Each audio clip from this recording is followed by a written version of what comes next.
Hola amigos de las actividades subacuáticas, les saluda aquí desde Caracas, Venezuela, Miguel Cedeño.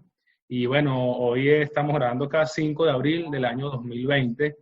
Y bueno, tengo acá pues a dos figuras importantísimas de la apnea, no solo para Venezuela, Latinoamérica y yo diría del mundo también, como lo son mi compañero Ronald Lawrence desde Santiago de Chile y el muy conocido pues Carlos Coste, 12 veces récord mundial, récord Guinness y bueno, con toda una trayectoria que no hace falta la presentación. Queríamos conversar hoy, bueno, aprovechando este periodo en el que estamos en nuestras casas, sobre yo diría un hito histórico, ¿no?, en el deporte subacuático en Venezuela y para Latinoamérica, ya que este mismo año se cumplen 20 años de una hazaña, eh, yo diría histórica, pues, porque Venezuela asistía por primera vez, y ustedes me lo confirmarán ahora, Ronald y Carlos, a un campeonato internacional o mundial de apnea, y en este caso por equipos también. Y en esa primera participación, Venezuela logró el tercer lugar, creo que eran más de 12 países, en la localidad de Niza, en Francia. Entonces, bueno, vamos a conversar un poco de cómo Ronald y Carlos y el equipo de apnea de Venezuela llegaron hasta allí, hasta ese momento que pues, fue un antes y después de la apnea. Después vinieron otros logros que también comentaremos más adelante, pero creo que Niza 2000 fue digamos que el punto de inicio para ese boom de la apnea en Venezuela y también abriéndole el espacio a Latinoamérica, ¿no? Que vieran en Europa lo que estábamos haciendo de este lado. Obviamente habían participaciones individuales y atletas importantes, de Orandoyo, Pipín, de Cuba, pero a nivel de equipo y un campeonato mundial, pues Venezuela estaba ya despuntando en ese evento. Así que bueno, primero, bueno, un saludo para Ronald desde Santiago, Chile, y cuéntanos un poco cómo fueron los inicios tuyos y creo que Carlos también en la apnea, finales de los 90, y cómo empezaron en esta etapa competitiva del mundo del freediving. Bueno, primero que nada, saludos Miguel desde acá, Santiago de Chile. Saludos Carlos, esperando que se encuentren bien. Y bien, como tú lo dices, Miguel, a partir del año 2000 se marca un antes y un después en la apnea, ya tanto a nivel latinoamericano como en Venezuela, particularmente donde nosotros somos oriundos. Ya, creo que esa competencia para nosotros fue obviamente el sabor muy dulce de conocer el mundo de la apnea y también descubrir que estábamos haciendo cosas que los demás también ya hacían, que no eran, digamos que prácticas habituales en el mundo de la apnea. Nosotros inicialmente conseguíamos entrenamientos por internet, ¿te acuerdas, Carlos? Con nuestros amigos desde Brasil. Ya antes, incluso en ese mismo año, si no mal me equivoco, en el 99, Carlos, corrígeme, si ustedes fueron a un torneo internacional en Cuba, si no me equivoco, creo que esa fue como que la primera referencia internacional de la apnea formal a nivel de Venezuela o a nivel de federación. Estábamos nosotros muy en pañales con la federación, incluso se creó la AIDA capítulo Venezuela. Para poder estar dentro de la clasificación a este mundial teníamos que pertenecer a una organización reconocida y se creó junto con otros compañeros el equipo de apnea. En esta oportunidad, bueno, además está decirte que para mí fue una gran emoción compartir con los grandes del mundo de la apnea, o sea, en su casa. Y bueno, la sorpresa para nosotros, obviamente, el resultado que fuimos obteniendo a lo largo del campeonato fue sobre todo la impresión con el mar. Yo no sé si a Carlos le pasó lo mismo, pero ese azul a mí me queda todavía en la memoria y no se me borra. Bueno, sí, creo que la competencia que hablas en Cuba fue el 2000. Yo estuve revisando por ahí los archivos ese mismo año, ¿no? A nivel federativo. Pero bueno, Carlos, ¿cómo fue el inicio de Carlos, de Ronald en la apnea? Finales de los 90, creo que año 96, 97, yo empecé en el 99. Y en pocos años, imagínate, 2, 3, 4 años, ya ustedes como equipo estaban en un torneo internacional de tanta magnitud y en una locación tan importante como el mar Mediterráneo, en Niza.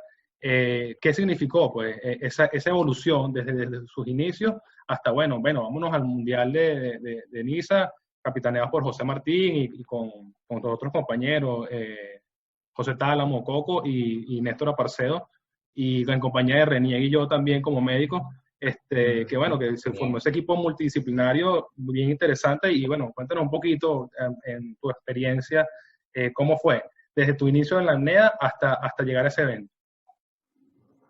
Para chicos, un gran placer y honor compartir con ustedes después de tanto tiempo, y bueno, espero que vean este video, esta entrevista, se recuerden de muchas cosas y conozcan muchas cosas nuevas. Yo comencé en el club a final del 96, en el club Casa UCB, donde también Ronald y tú, Miguel, ahí nos conocimos, ahí se creó ese grupo de amigos, de fiebrudos, como le decíamos. A mí me decían 90 grados de fiebre por la pasión que agarré por la apnea y todo esto.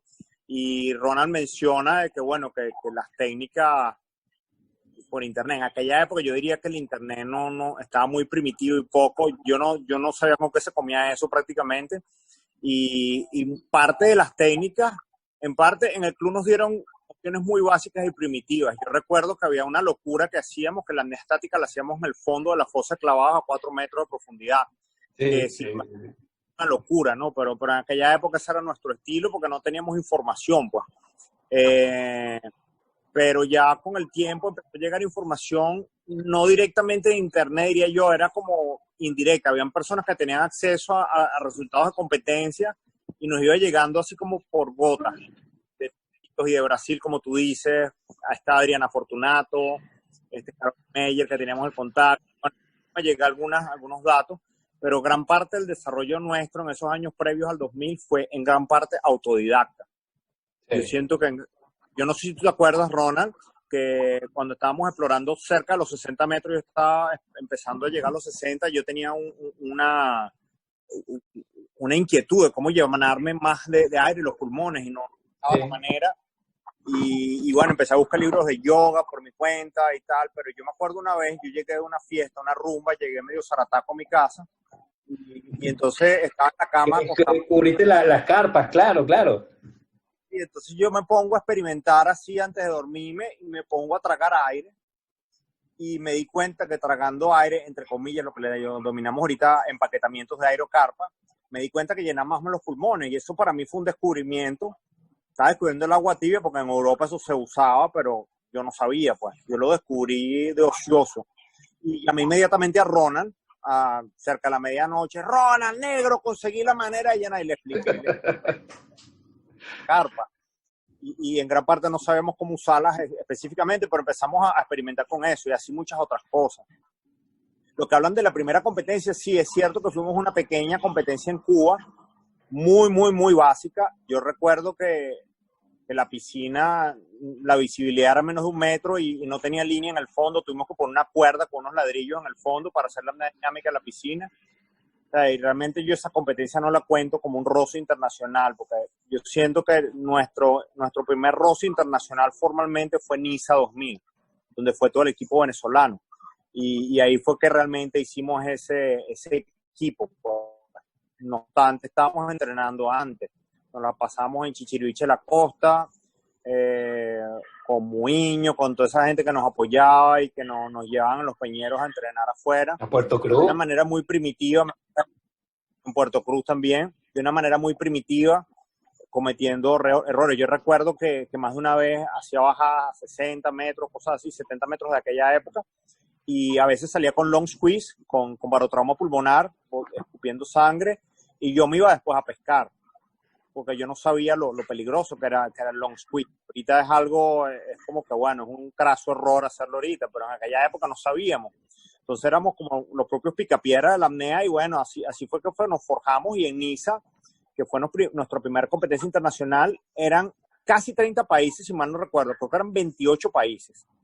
Y estaban compitiendo los mejores del mundo. Ahí estaba el equipo italiano, capitaneado, si mal no recuerdo, por Humberto Pellizzari. Sí. Estaba el equipo francés, estaban todos los duros, y nosotros como unos novatos ahí, y logramos un tercer lugar, cosa que nos motivó muchísimo y nos abrió la mente a muchas cosas. Hay unas anécdotas muy interesantes. Yo voy a dejar una nada más por ahora. Hay muchísimas, pero hay una que siempre me acuerdo. y después lo dejo para que hable. No sé si te acuerdas, Ronald. Ese fue mi primer viaje internacional realmente, ¿no? Donde por primera vez voy a Europa y entonces yo andaba como pajarito en grama y recuerdo que salimos del aeropuerto de Ámsterdam, que es un aeropuerto gigantesco, increíble, era como la nave espacial, todo eso. Y entonces nos vamos al metro para ir a Ámsterdam, al centro, porque hacemos una escala, ¿no? Y entonces yo estoy parado en el metro, en el tren, esperando con todo el equipo, y hay un tren parado enfrente de nosotros y suena la alarma del tren, y uno tiene en Venezuela, y uno tiene en Caracas, o la teníamos, ¿no? El reflejo de cuando suena la alarma es que te tienes que montar en esa vaina. Y yo y Néstor saltamos dentro del tren como un reflejo primitivo, saltamos adentro y cerraron las puertas del tren y nos separamos del equipo.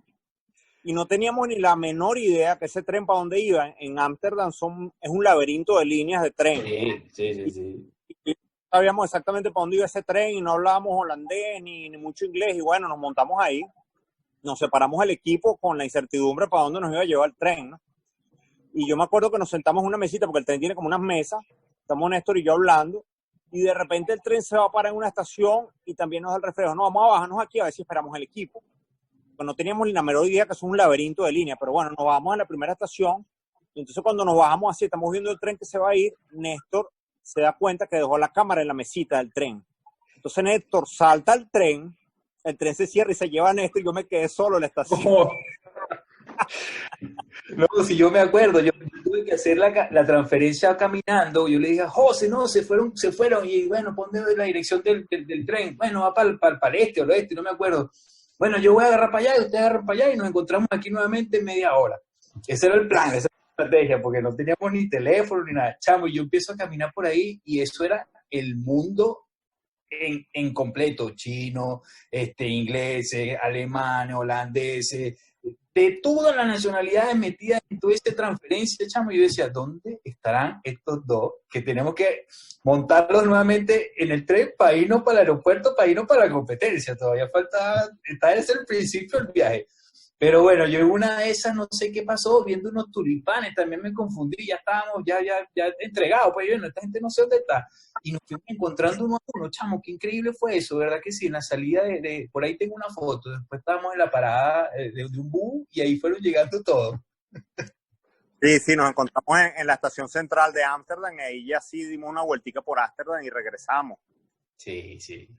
Eso fue una gran experiencia, porque claro, igual para todos estábamos pelados, yo tenía 20 años, o sea, y la primera experiencia afuera, el compromiso no había compromiso, realmente era como la expectativa, más que otra cosa, ¿no? De conocer. No había eso que sí lo probamos después, que era obviamente el esfuerzo para lograr una medalla o un posicionamiento afuera. Pero sí, fueron una de las primeras, así partió.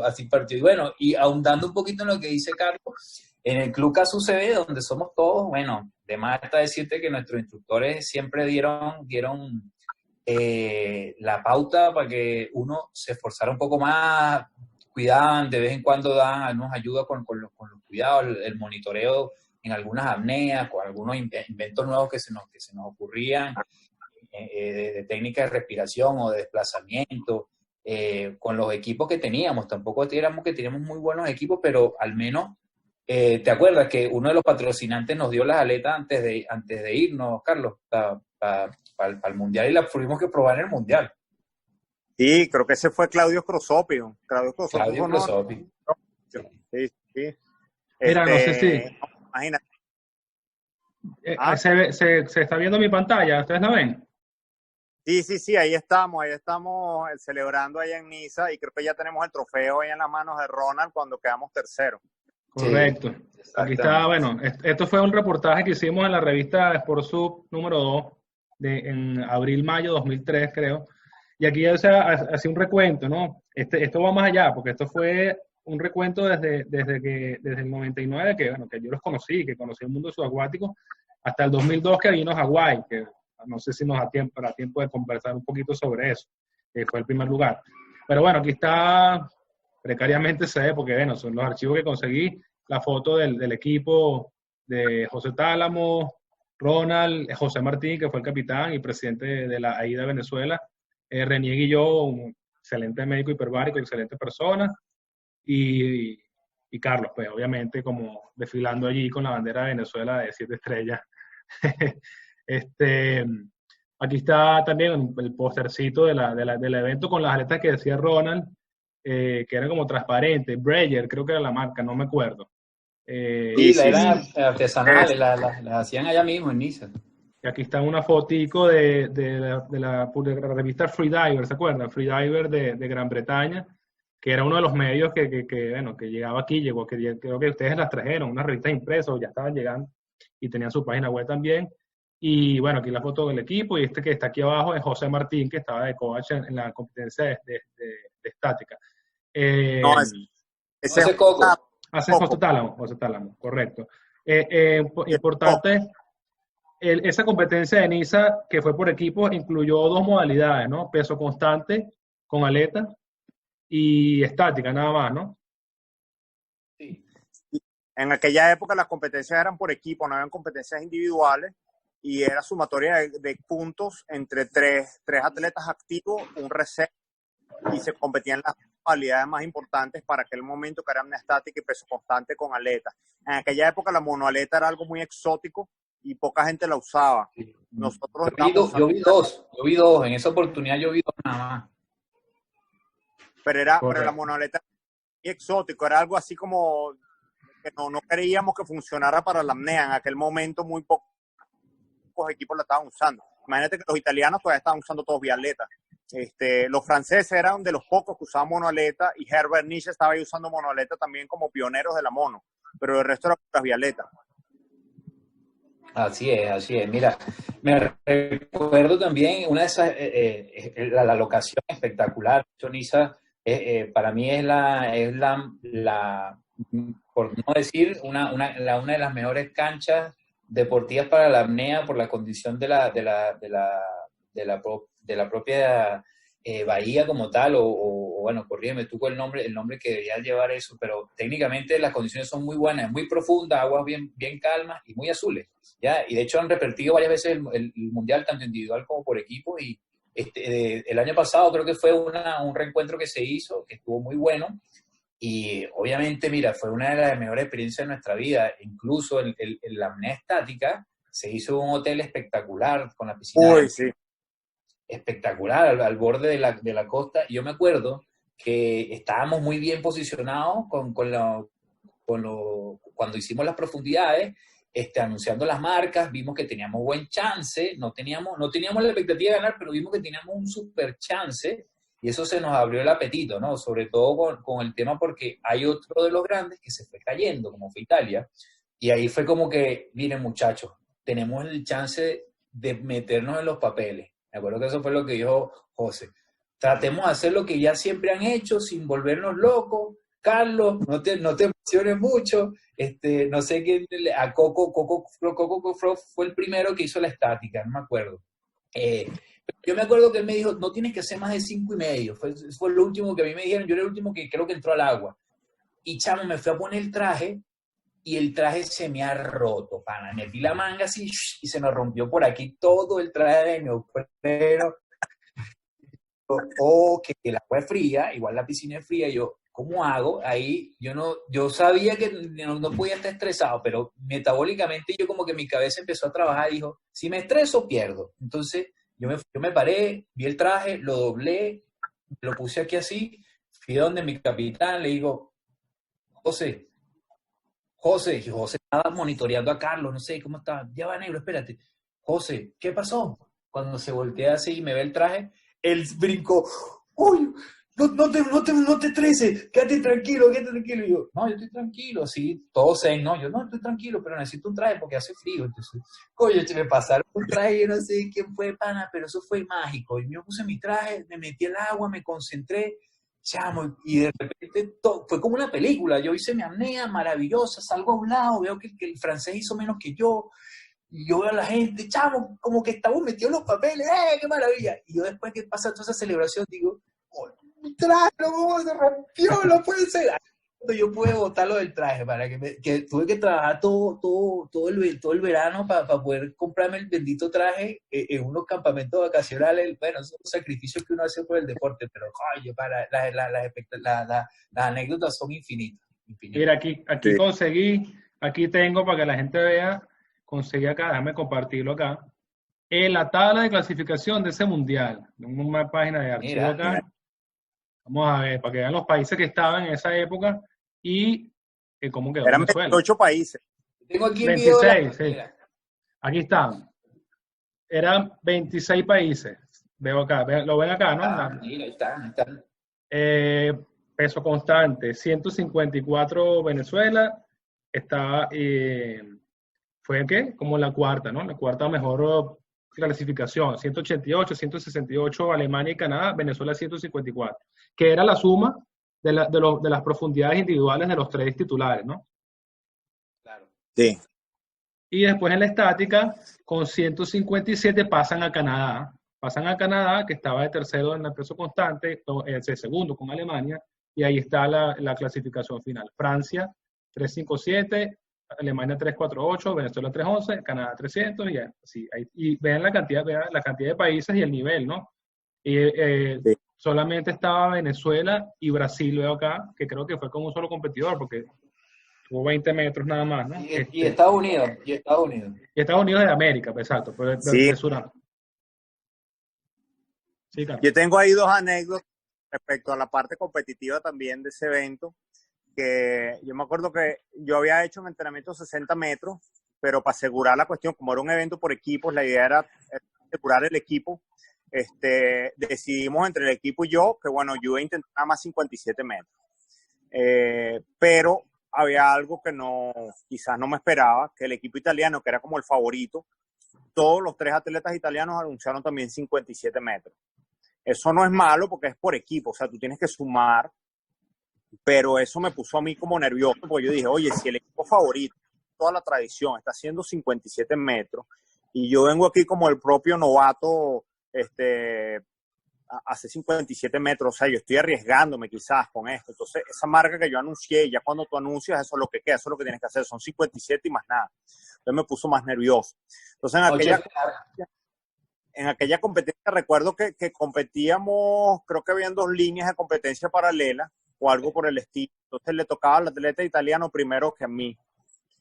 Entonces yo estaba relajándome, esperando mi bajada, y ese atleta iba a hacer la misma profundidad que yo. Y era un atleta favorito, con mucha experiencia. Entonces el tipo sale con un blackout horrible, feo, y yo cometí el error de novato también de ver la cuestión de no concentrarme en mi agua, en mi azul, sino que saqué la cara del agua y lo vi el drama. Y eso me puso a mí la mente a millón y a dudar de mi capacidad de hacer los 57 metros. Pero yo estaba programado como un robot, porque así yo trabajaba mi visualización y todo. Yo me metía en una programación, como te acuerdas, programación neurolingüística, sí. que practicamos con... yo me hacía mi programa y bueno, yo iba como un misil, pues, para hacer mi meta. Pero me iba poniendo en duda todo el tiempo, mi cabeza me iba traicionando y me decía, no, aborta, esto no va a salir bien, vas a salir blackout, por lo que vi del tipo. El hecho es que yo estaba tan programado que a pesar de todo eso, yo seguí todo el plan y hicieron el conteo regresivo que te da mucho nervio, y más siendo la primera vez. Yo empecé mi apnea cuando tenía que empezar la IC, iba bajando 10, 15 metros, 20 metros y la cabeza me iba dando vuelta, vamos a devolvernos ahorita, devuélvete, no lo vas a lograr. Y en esa discusión que yo tenía interna conmigo, cuando me vine a dar cuenta, llegué al plato. Llegué al disco, toqué el plato, que en aquella época creo que no se agarraba chapa, era tocar el plato, ¿te acuerdas? Sí. Toqué el plato y me devolví a superficie. Ahí sí se sacaba el testigo. Sí se sacaba el testigo, sí. Sacaba chapa, subí y hice la marca bien hecha y ni yo me lo creí, pero fue una gran lección para mí. Y después en las próximas competencias y récords mundiales que yo intenté, los minutos antes de la apnea yo no andaba viendo para los lados. O sea, yo me ponía como unas gríngolas y yo veía al fondo del mar. Y no me andaba distrayendo con nada. Esa es una de las lecciones que yo aprendí ahí muy, muy bien. Y otra anécdota rapidito para darle la palabra al negro, es que el agua para nosotros era fría. eso era un agua que está como a 20 grados y cuando bajabas quizás te encontrabas con 17, 15 grados centígrados y eso para nosotros era frío. Entonces la estrategia que teníamos es que nos poníamos el traje en la habitación del hotel, en la bañera, y nos llevamos unas botellas con agua caliente. Entonces, cuando estamos en la plataforma, porque los tipos ya tenían una logística espectacular, tenían una plataforma flotando en medio del mar, nuestros coach, José Martín y el médico Renier, nos tenían las botellas de agua caliente, nos metíamos el agua caliente por la capucha para seguir tranquilos en el agua. Y entonces era todo un proceso, era toda una logística la que cargábamos para ponernos el traje. Ya yo creo que en los últimos días ya nos habíamos adaptado y no andamos con esa pendejada de ponernos el traje en la habitación, pero los primeros días sí lo usamos y era como un truco que nos enseñaron allá y lo aplicamos.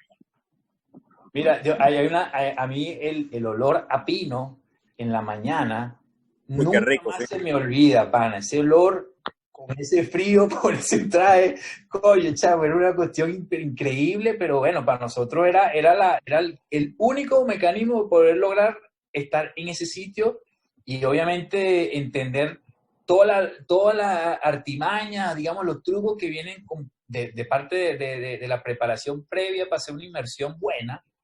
Mira, de ahí descubrimos muchísimas cosas que hasta el día de hoy nos acompañan. El desayuno, las horas de ir al baño, cosas esenciales que mira, todavía el día de hoy te lo garantizo que todavía la practicamos porque ahí descubrimos realmente el roce con la verdadera apnea y sobre todo que es lo que nos marcó a nosotros en ese minuto es que el azul, pan, ese azul te llamaba de una forma que era increíble, chamo, increíble.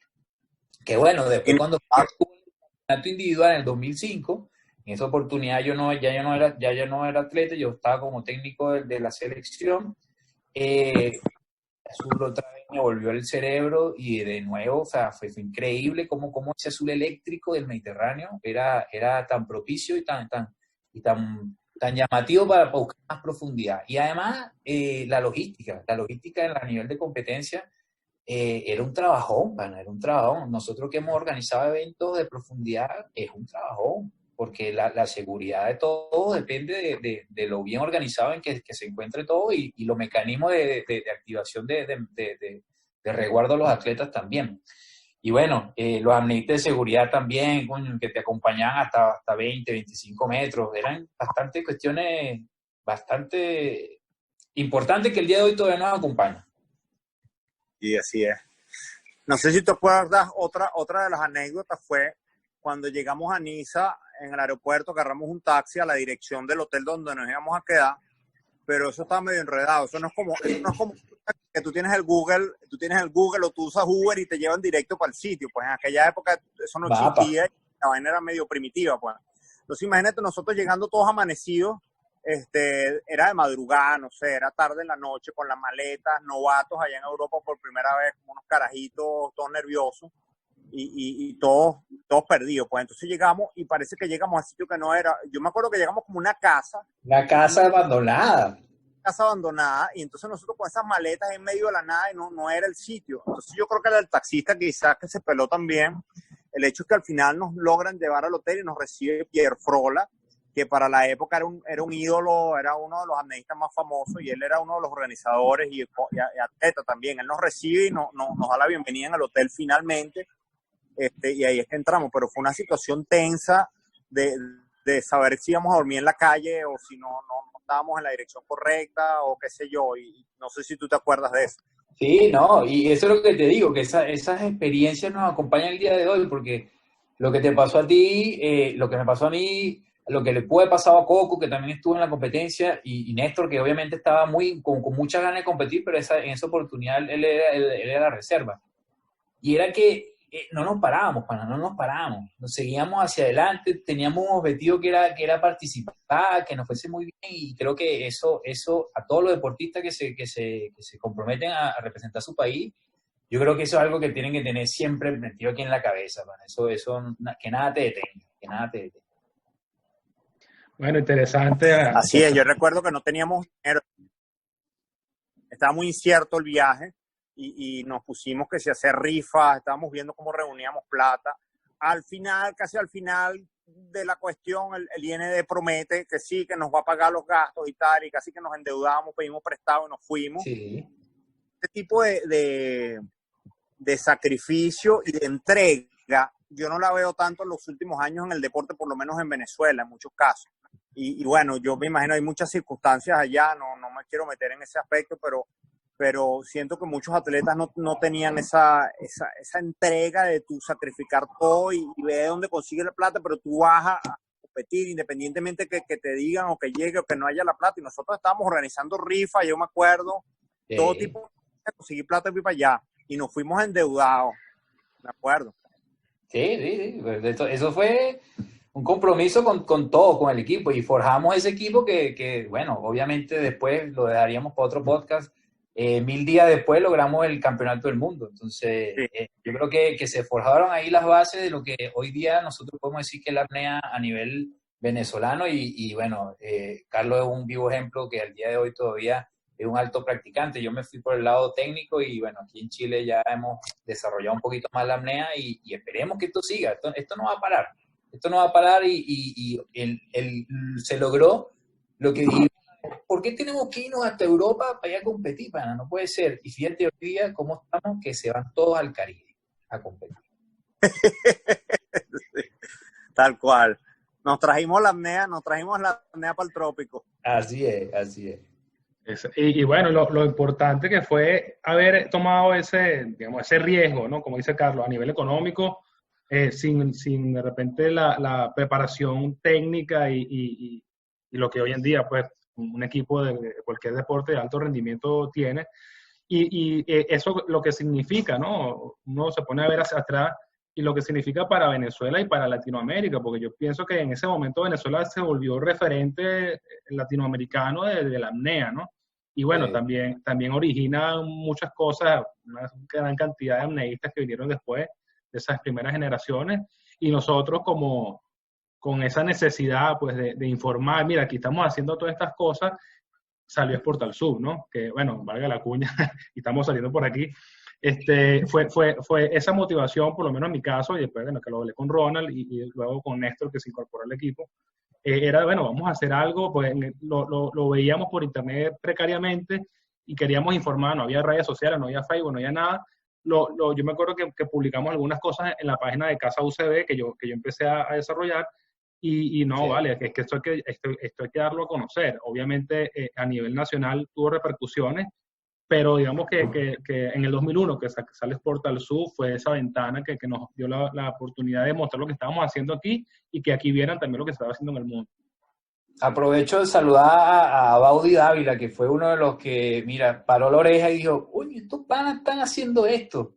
Vamos a ver, y creo que fue a nivel de reportaje el que más seguimiento nos hizo la selección, obviamente desde sus inicios hasta el día de hoy, si mal no me equivoco.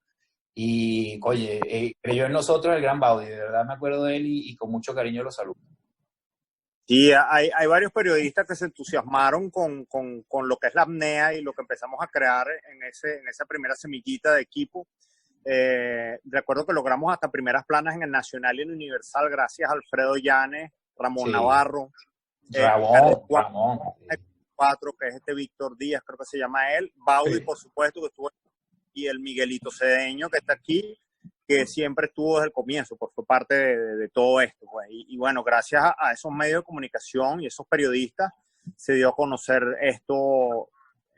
Es muy clave que los medios de comunicación te sigan y te den a conocer. Si no fuera por ello, quizás todo este esfuerzo no habría tenido tanta repercusión, pues, y no tendríamos todos estos resultados de nuevos atletas y gente que ha salido.